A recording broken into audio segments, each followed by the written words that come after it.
Bonjour à tous, j'espère que vous allez bien. Je suis super content de vous retrouver pour cette vidéo aujourd'hui consacrée aux audiocontes magiques Disney. Et quelle vidéo!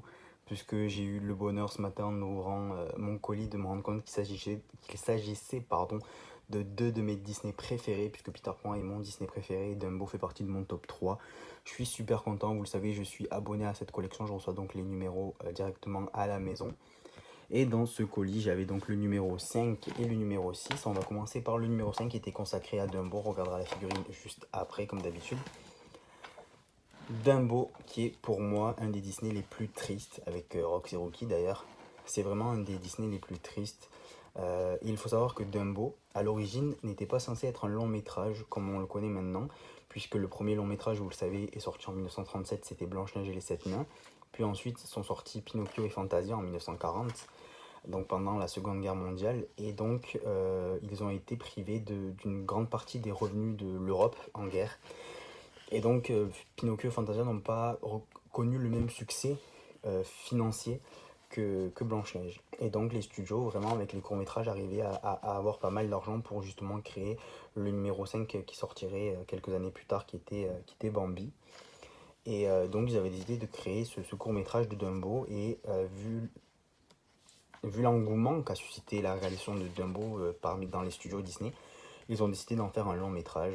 Et c'est d'ailleurs un des plus courts longs métrages, si je puis dire, de, de Disney. Et moi j'adore Dumbo, vraiment. Dumbo, je le regardais pas énormément quand j'étais petit. Et en grandissant, je me suis pris d'affection pour ce dessin animé. Et puis surtout, le personnage, je le trouve, pour moi, c'est le plus mignon. Honnêtement, quand je vois Dumbo, je le trouve vraiment magnifique, ce personnage. Je l'aime beaucoup. J'avais préouvert la figurine pour pas perdre de temps, mais je la découvre en même temps que vous. Et je suis super content puisque je l'attendais. Je suis content qu'elle arrive dès le numéro 5. Je le trouve vraiment hyper mignon. Vraiment, Dumbo, c'est pour moi le personnage le plus mignon de Disney. Et la figurine est vraiment super bien faite.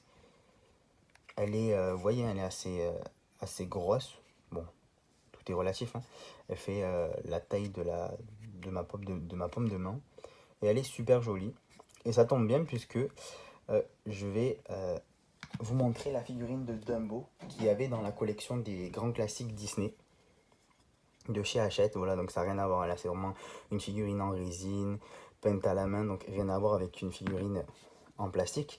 Mais c'était pour faire un petit comparatif entre ces deux figurines. Et comme vous voyez, Dumbo, moi je trouve vraiment que c'est un personnage adorable. Voilà, hop, on va remettre Dumbo dans sa collection. Et on va garder celui-ci, je suis super content de l'avoir, il est vraiment super. J'aime beaucoup. On va passer au numéro 6 de la collection. Que dire? Mon préféré, Peter Pan, mon Disney préféré, qui est sorti en 1953. Peter Pan, c'est vraiment le Disney qui m'a marqué le plus. C'est pour ça que c'est mon préféré d'ailleurs. Je rêvais de pouvoir voler. J'étais même amoureux de Wendy quand j'étais petit. Mais je trouve vraiment que cette histoire des enfants de Darling qui partent au pays imaginaire avec Peter Pan et la fée Clochette, le capitaine Crochet qui reste pour moi un des meilleurs méchants de tout l'univers, avec Maléfique également. J'adore, les musiques sont super.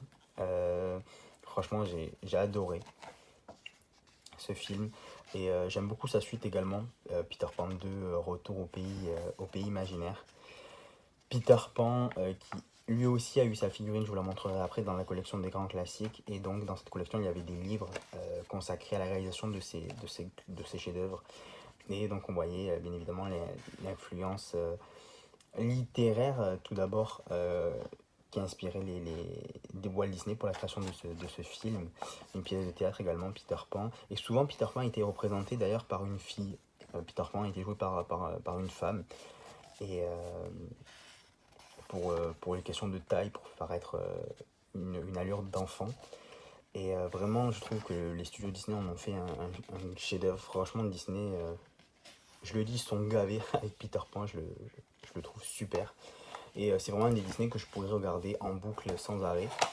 Puisque moi, ce que j'aime chez Disney, ce n'est pas uniquement le dessin animé, c'est aussi la création, l'histoire des studios, l'histoire de Walt Disney lui-même, toute l'impact qu'a eu Walt Disney dans la société, puisque ça a été quand même quelque chose d'incroyable ce qu'il a fait. Et, mais c'est vrai que de temps en temps, je regarde des grands classiques, des dessins animés Disney. Mais s'il y en a bien un dont je me lasserai jamais de regarder, c'est bien Peter Pan. Et je vais vous montrer la figurine. Et lui, c'est pareil. C'était peut-être la figurine que j'attendais le plus. Et je suis content qu'elle arrive dès le numéro 6. On va regarder Peter Pan. Très bien faite. Hein. Franchement, la figurine, elle est superbe. Et ce que je vais faire, c'est qu'une fois que j'aurai un bon nombre de figurines, peut-être numéro 10 ou 10-15 figurines, je comparerai des figurines de cette collection avec des figurines des Disney Store, puisque ça reste de la même matière, hein, en plastique. J'ai pas mal de figurines venant des parcs Disney et qu'on trouve dans des petits coffrets de figurines entre 20 et 30 euros en général. Et pour comparer à peu près. Hein. Mais en tout cas, cette figurine, elle est superbe. Ce Peter Pan, je l'adore. Et bien évidemment, je le répète, mais Peter Pan, c'est mon Disney préféré. Et on va comparer avec la figurine de la collection des grands classiques. Vous voyez, hein, donc comme je vous l'ai dit tout à l'heure, c'est en résine, elle est très fragile cette figurine. Elle est plus grande, forcément. Mais aussi, si on fait la petite comparaison, tous les deux sont super bien faits. Il a les cheveux un peu plus roux sur la figurine de chez Altaïa. Mais voilà, en tout cas, je suis grave content. Vous voyez, hein, j'ai plein de figurines Disney. J'en ai beaucoup d'autres encore. D'ailleurs, si jamais, peut-être que je ferai une vidéo je ferai un petit room tour de toutes mes collections, Disney ou autres. Voilà, je suis super content d'avoir cette figurine. Aujourd'hui, j'ai eu donc le numéro 5 et le numéro 6 Dumbo et Peter Pan. Je vous retrouve très prochainement pour d'autres vidéos. Et je vous retrouve également d'ici un mois pour le colis, le prochain colis hein, qui sera consacré à... Il y aura 3 numéros. Il y aura 3 numéros pour le prochain colis, puisque chez Altaïa, en général, les 10 premiers numéros sortent de façon bimensuelle, c'est-à-dire 2 fois par mois, donc tous les 15 jours. Et à partir du numéro 10, ce sera toutes les semaines. Donc voilà, je verrai comment je vous sortirai les vidéos. Est-ce que je sortirai les 3 en même temps ou est-ce que j'en ferai 2 et j'attends le prochain colis, enfin je verrai. En tout cas, je vous remercie d'avoir regardé cette vidéo, j'espère qu'elle vous aura plu. Je vous dis à bientôt, ciao.